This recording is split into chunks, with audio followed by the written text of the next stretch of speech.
दोस्तों आज के इस वीडियो में हम बात करने वाले हैं सीपीटी एग्जाम के बारे में। दोस्तों आप में से बहुत सारे स्टूडेंट होंगे जो 12th पास करने के बाद आगे चल के कॉमर्स के फील्ड में अपना कैरियर बनाना चाहते होंगे, आगे चल के सीए बनना चाहते होंगे। दोस्तों जिनका सपना है कि आगे चल के सीए बने, तो उनके लिए सबसे ज़रूरी होता है कि आपको सीपीटी एग्जाम के बारे में पूरी जानकारी होनी चाहिए। दोस्तों जो स्टूडेंट आगे चल के सीए यानी कि कैरेक्टर अकाउंटेंट बनना चाहते हैं, उनके लिए सीपीटी एग्जाम क्वालिफाई करना अनिवार्य होता है। अब इस एग्ज़ाम के लिए क्वालिफिकेशंस क्या होनी चाहिए, आप इस एग्ज़ाम को कैसे क्लियर कर सकते हैं, इस एग्ज़ाम का एग्जाम पैटर्न और सिलेबस क्या होता है, कितनी बार साल में एग्जाम कराया जाता है, सारी जानकारी आपको होनी चाहिए। तो आज के इस वीडियो में इस एग्जाम के बारे में पूरी जानकारी देने वाले हैं, तो वीडियो अंत तक बने रहिए। आइए आज के इस वीडियो को स्टार्ट करते हैं।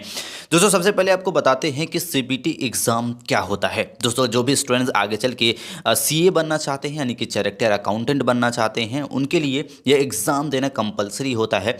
बेसिकली इस एग्जाम को क्लियर करके आप सीए में एडमिशन मिल जाता है। ICAI यानी कि institute of character accountant of India, यहाँ पे आपको एडमिशन मिल जाता है और यहाँ से एडमिशन लेके आप सीए की पढ़ाई करके आप आगे चल के एक सीए बन सकते हैं। लेकिन इस एग्ज़ाम को अगर आप क्लियर करना चाहते हैं, सीपीटी जिसका फुल फॉर्म होता है कॉमन प्रोविंशियल टेस्ट, और इस एग्ज़ाम को आप कब दे सकते हैं, क्वालिफिकेशंस क्या होनी चाहिए, उसके बारे में थोड़ा सा आपको बता देते हैं। दोस्तों अगर आप इस एग्ज़ाम को देना चाहते हैं तो बेसिकली आपका 12th पास होना चाहिए। अगर आपने ग्रेजुएशन भी कर लिया है तो इसके बाद भी आप अप्लाई इसके लिए कर सकते हैं। बहुत सारे स्टूडेंट क्वेश्चन आता है कि सीए यानी कि जो सीपीटी एग्ज़ाम होता है, हम सीए बनना चाहते हैं तो क्या हमने बीए किया है, बीएससी किया है, बीकॉम किया है, तो क्या हम इसके लिए अप्लाई कर सकते हैं? आप बिल्कुल कर सकते हैं। 12th के बाद भी कर सकते हैं, कोई भी स्ट्रीम वाले स्टूडेंट। लेकिन अगर आपके अंदर आपके पास नॉलेज रहता है कंप्यूटर का, तो आप ज़्यादा चांसेस रहता है, अकाउंटिंग के बारे में आपका नॉलेज होता है, इकोनॉमिक्स के बारे में अगर आप अच्छा नॉलेज रखते हैं तो आप आसानी से एग्ज़ाम को क्लियर कर पाएंगे।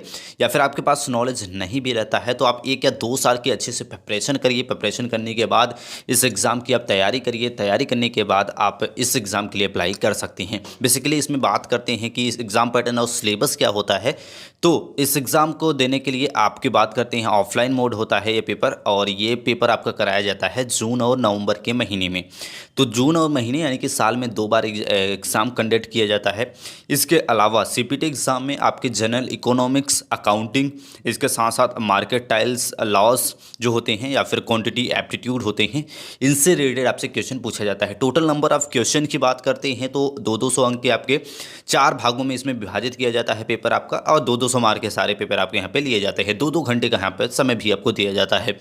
दोस्तों आई होप आप समझ गए होंगे इसके बारे में। अब आपको बताते हैं कि क्वालिफिकेशंस क्या होता है। बहुत सारे लोग इसके बारे में कन्फ्यूज रहते हैं। तो 12th के बाद भी आप इसके लिए अप्लाई कर सकते हैं, और आप चाहे तो ग्रेजुएशन, बीए, बीएससी, बीकॉम कोई भी कोर्स किया है, इसके बाद भी आप इस एग्ज़ाम के लिए अप्लाई कर सकते हैं। इस एग्ज़ाम के अप्लाई करने के बाद हमने ऑलरेडी इसका सिलेबस वगैरह आपको बता दिया है कि इसमें जनरल इकोनॉमिक्स, अकाउंटिंग और टेक्सटाइल वगैरह जैसे क्वेश्चन पूछे जाते हैं।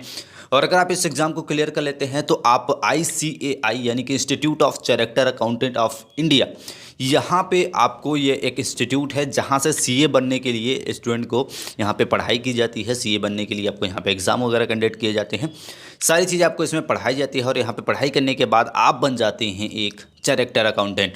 तो ये पूरा होता है आपका सीपीटी एग्ज़ाम। आप समझ गए होंगे कि सीपीटी एग्ज़ाम क्या होता है और क्यों देना पड़ता है। यानी कि जो भी स्टूडेंट आगे चल के कैरेक्टर अकाउंटेंट यानी कि सीए बनना चाहते हैं, वे इस एग्ज़ाम को देना कंपलसरी होता है।